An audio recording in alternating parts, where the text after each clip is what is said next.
एक दफा का जिक्र है कि एक छोटे से गांव में एला नाम की एक शौकीन लड़की रहती थी। एक दिन अपनी दादी के अटारी की खोज के दौरान उसने एक खाक आलूद पुराना आईना दरियाफ्त किया जिसमें सुनहरी फ्रेम था। जैसे ही एला ने आईना साफ किया वो अचानक चमक उठा और एक दोस्ताना चेहरा नमूदार हुआ। हेलो एला, चेहरे ने। मैं जादुई आईना हूँ। मैं आपको शानदार जगहें और हैरत अंगेज चीजें दिखा सकता हूँ। पुरजोश एला ने पूछा, क्या आप मुझे कोई जादुई जमीन दिखा सकते हैं? जादुई आईना चमका और अंदर खुश्क रंग के दरख्तों, कैंडी के पहाड़ों और चमकती हुई नदियों से भरी हुई जमीन को दिखाया। एला हैरान रह गई। क्या मैं इस जगह का दौरा कर सकता हूँ? इसने पूछा।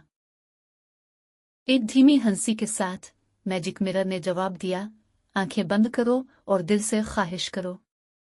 एला ने आंखें बंद करके अपनी ख्वाहिश का इजहार किया। जब उसने उन्हें खोला तो उसने खुद को जादुई सरजमीन में पाया। उसने बात करने वाले जानवरों से मुलाकात की, परियों के साथ रक्स किया और दोस्ताना दिगन की पुश्त पर सवार हुआ। एक दिन की मुहिम जोई के बाद मैजिक मिरर ने इसे आहिस्ता से याद दिलाया, एला, घर जाने का वक्त हो गया है।